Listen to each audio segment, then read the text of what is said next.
तो चलिए इस वीडियो में बात करते हैं ऑब्जेक्ट कंस्ट्रक्टर्स की। तो ऑब्जेक्ट कंस्ट्रक्टर क्या होते हैं? तो ऑब्जेक्ट कंस्ट्रक्टर का मतलब है जो ऑब्जेक्ट बनाते हैं, यानी कि ऐसे फंक्शन जो कि ऑब्जेक्ट बनाने के लिए जिम्मेदार होते हैं, ऑब्जेक्ट क्रिएट करते हैं। अब इससे पहले हम लोगों ने जो ऑब्जेक्ट बनाया था, जैसे कि आपको यहाँ पे दिखाते हैं, ये एक सिंगल ऑब्जेक्ट है जिसका नाम है पर्सन, ठीक है। और इसके अंदर वैल्यूज़ हैं, प्रॉपर्टी वैल्यू के रूप में आइटम है। तो ये आपने ऑब्जेक्ट बना रखा है पहले से ही, मतलब ये ऑब्जेक्ट आपने बनाया सिंगल ऑब्जेक्ट। अब इसी की जगह पर हम लोग एक से ज़्यादा ऑब्जेक्ट बनाना चाहते हैं, तो उसको कैसे कर सकते हैं? तो सेम टाइप के एक से ज़्यादा ऑब्जेक्ट हम अगर हमें बनाने होते हैं तो वहाँ पर हम दो रूल फॉलो कर सकते हैं। एक तो होता है ऑब्जेक्ट कंस्ट्रक्टर और दूसरा होता है क्लास। तो ऑब्जेक्ट कंस्ट्रक्टर जो होता है, इसके ज़रिए भी हम लोग सेम टाइप के एक से ज़्यादा ऑब्जेक्ट बना सकते हैं। तो ये ऑब्जेक्ट कंस्ट्रक्टर होता क्या है? ये एक फंक्शन होता है। कंस्ट्रक्टर यानी कि ये एक फंक्शन है, मेथड है, जो कि कंस्ट्रक्ट करता है ऑब्जेक्ट को, ठीक। तो ये एक ब्लूप्रिंट की तरह होता है ऑब्जेक्ट के क्रिएशन के लिए, क्योंकि एक से ज़्यादा चीज़ें आपको बनानी है सेम टाइप के, यानी एक से ज़्यादा ऑब्जेक्ट बनाने सेम टाइप के। तो ये जो कंस्ट्रक्टर है ये एक ब्लूप्रिंट की तरह काम करेगा।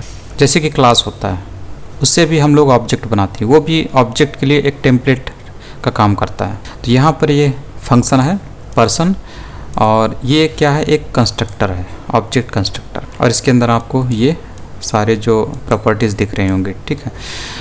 और यहाँ पे दिस क्या है?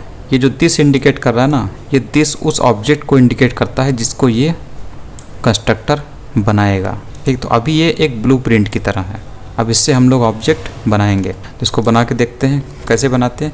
वही तरीका है जैसे हम लोग नॉर्मल करते हैं, न्यू कीवर्ड का इस्तेमाल करते हैं और यहाँ पर कंस्ट्रक्टर का नाम, ठीक है। और ये कंस्ट्रक्टर का नाम जो होता है ये यहाँ पर दिया हुआ, दोनों सेम होने चाहिए, यानी ये कंस्ट्रक्टर है और ये भी कंस्ट्रक्टर, ठीक।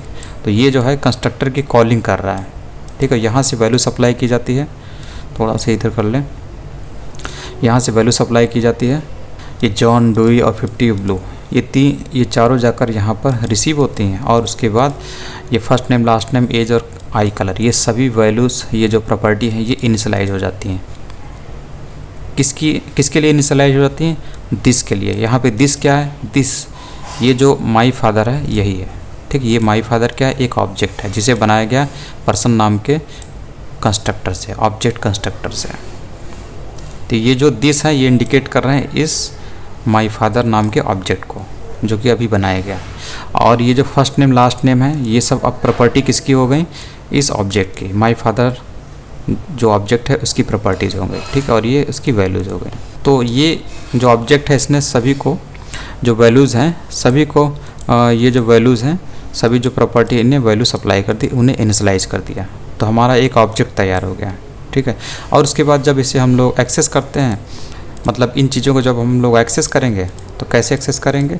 इसी माई फादर नाम के ऑब्जेक्ट की मदद से।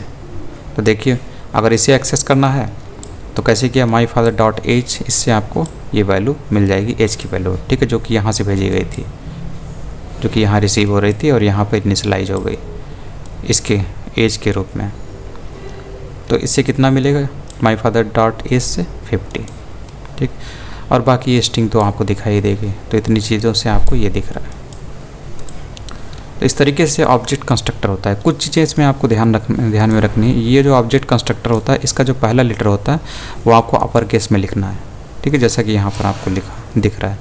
कोई ज़रूरी नहीं है, लेकिन अच्छी प्रैक्टिस मानी जाती है। और इस ऑब्जेक्ट कंस्ट्रक्टर फंक्शन जो होता है, इसमें ये जो दिस क्या काम कर रहा है, इसकी कोई वैल्यू नहीं होती है। ये जस्ट इंडिकेट करता है कि जो नया ऑब्जेक्ट बनने वाला है ये उसी को इंडिकेट करता है। The value of this will become the new object when new object is created, यानी जब नया ऑब्जेक्ट बनेगा तो ये जो दिस की वैल्यू है उसमें क्या आ जाएगा? वो किसको इंडिकेट करेगा? उसी ऑब्जेक्ट को। जैसे माई फादर को ये इंडिकेट कर रहा था, जैसे ही माई फादर नाम का ऑब्जेक्ट बना। दिस के बारे में यहाँ से और भी जान सकते हैं। इसके बाद है ऑब्जेक्ट टाइप या ब्लूप्रिंट, यानी कि जो ऑब्जेक्ट टाइप है, मतलब एक से ज़्यादा हम सेम टाइप के जो ऑब्जेक्ट बना रहे हैं, तो वो कैसे बना रहे हैं? ब्लूप्रिंट की मदद से बना रहे हैं। यहाँ पर ब्लूप्रिंट का काम कौन काम कर रहा है? ये जो पर्सन नाम का फंक्शन है वो कर रहा है, क्योंकि ये एक ऑब्जेक्ट कंस्ट्रक्टर है। वहीं अगर आगे वाले चैप्टर में हम लोग पढ़ेंगे क्लासेस के बारे में, तो उससे भी हम लोग ऑब्जेक्ट बनाते हैं, ठीक है। तो वहाँ पर क्लास एक ब्लूप्रिंट की तरह काम करता है जिससे हम ऑब्जेक्ट बनाते हैं, और इसमें हम लोग न्यू कीवर्ड का तो इस्तेमाल करते हैं, ये तो आपको पता ही होगा। अब देखिए यहाँ पर इसने 2 ऑब्जेक्ट बनाए, इसी कंस्ट्रक्टर की मदद से पहला ऑब्जेक्ट ये है और इसी कंस्ट्रक्टर की मदद से दूसरा ऑब्जेक्ट ये है। केवल वैल्यूज़ हम लोग चेंज कर देते हैं, ठीक है। तो दूसरा ऑब्जेक्ट हमारा ये बन जाता है। तो माई फादर, माई मदर और माई फादर 2 ऑब्जेक्ट आपको यहाँ बनते हुए दिख रहे हैं, ठीक है। दोनों से चीज़ों को हम एक्सेस कर सकते हैं, ठीक है। तो यहाँ पर वैल्यूज़ को एक्सेस किया गया, तो माई फादर से क्या चीज़ एक्सेस की जा रही है, एज, ठीक है। तो एज 50, तो यहाँ पर 50 मिला, और माई मदर डॉट एज से यहाँ से जो वैल्यू सप्लाई की गई थी 48, ठीक है। तो एज में कितनी वैल्यू आ गई, 48। मतलब इस माई मदर नाम के ऑब्जेक्ट के लिए एज की वैल्यू कितनी है, 48, और माई फादर के लिए जो एज की वैल्यू कितनी है, 50 है, ठीक। तो इन दोनों ऑब्जेक्ट की अपनी अलग अलग प्रॉपर्टीज़ हो गई इन वैल्यूज़ के अनुसार, ठीक, ये होता है। इसके बाद दिस क्या होता है, तो दिस के बारे में पहले हम लोगों ने पढ़ा है कि दिस कैसे काम करता है, दिस किसे रेफ़र करता है ये हमें पता करना होता है। तो ये डिपेंड करता है कि इसका इस्तेमाल कैसे हो रहा है, उसी हिसाब से ये उसी चीज़ को रेफ़र करता है। जैसे कि अगर किसी ऑब्जेक्ट मेथड में है तो this refers to an object, अगर सिंगल अकेले में इसको इस्तेमाल किया गया तो ये ग्लोबल ऑब्जेक्ट की ओर इशारा करता है, ग्लोबल ऑब्जेक्ट को इंडिकेट करता है। वहीं अगर फंक्शन के अंदर इस्तेमाल किया गया तब भी ये ग्लोबल ऑब्जेक्ट को इंडिकेट करता है। स्ट्रिक्ट मोड में अगर आप इसे इस्तेमाल करेंगे तो इसकी वैल्यू अनडिफाइंड हो जाएगी, और अगर किसी इवेंट में इसका इस्तेमाल किया जाए तो ये दिस उस HTML एलिमेंट को इंडिकेट करता है जो इवेंट रिसीव कर रहा है, ठीक है।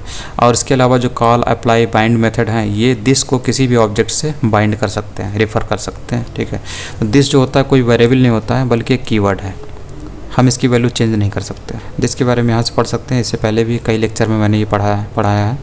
और इसके बाद है adding a property to an object. जैसे नॉर्मल ऑब्जेक्ट हम लोगों ने बनाया था वहाँ पर हम लोग प्रॉपर्टी को ऐड कर रहे थे, तो सेम यहाँ पर भी है, उसी तरीके से हम लोग यहाँ पर भी करते हैं।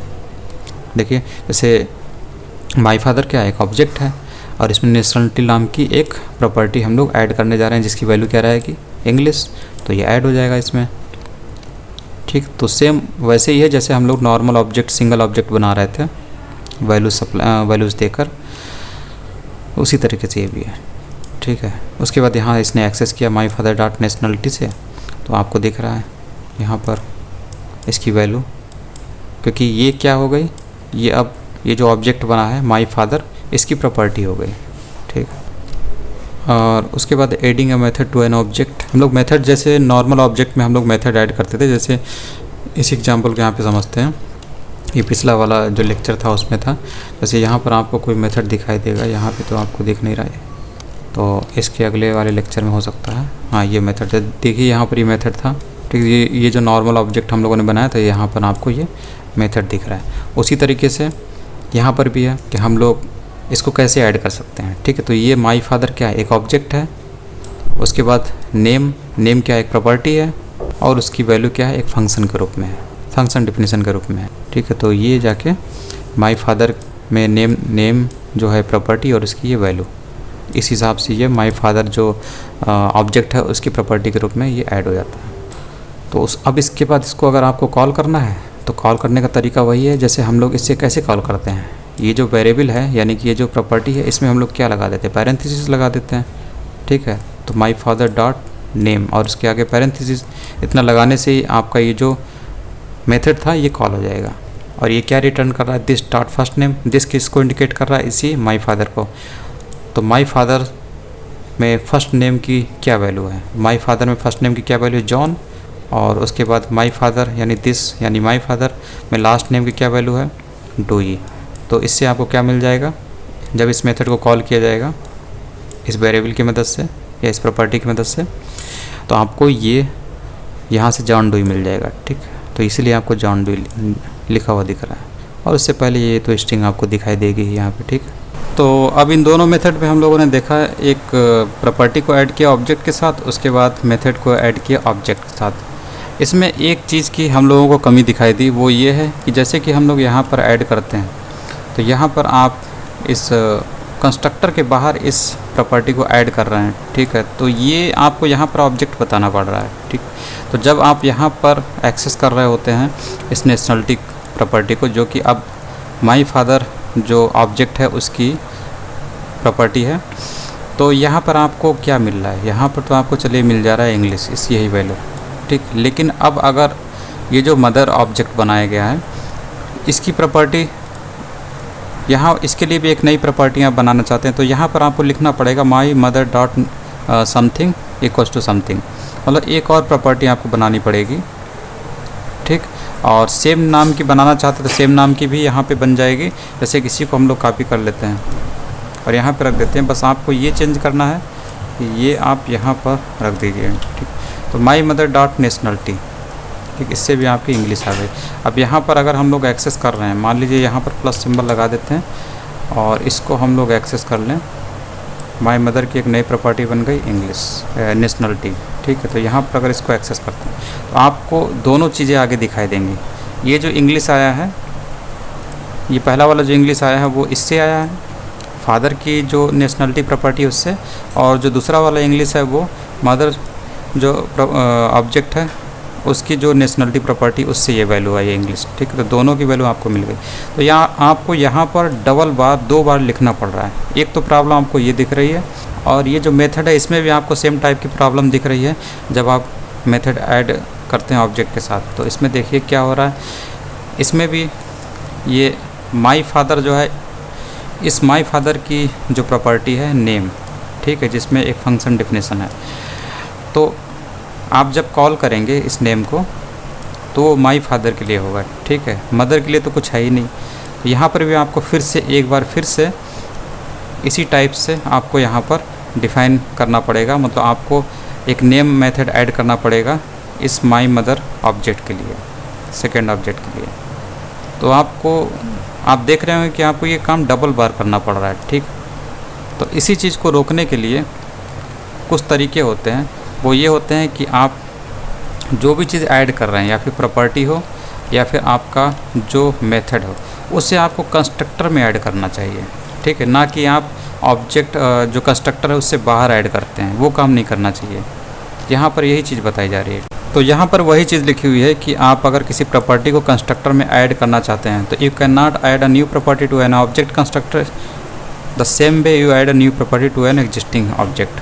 मतलब जिस तरीके से आप एग्जिस्टिंग ऑब्जेक्ट में कोई प्रॉपर्टी ऐड करते हैं उस तरीके से आप कंस्ट्रक्टर में कोई नई प्रॉपर्टी ऐड नहीं कर सकते, ठीक है। जैसे कि यहाँ पर इसने ऐड किया पर्सन डॉट नेशनलिटी, ठीक है। तो पर्सन डॉट नेशनलिटी इसने पर्सन नाम के कंस्ट्रक्टर में ये प्रॉपर्टी ऐड किया, ठीक।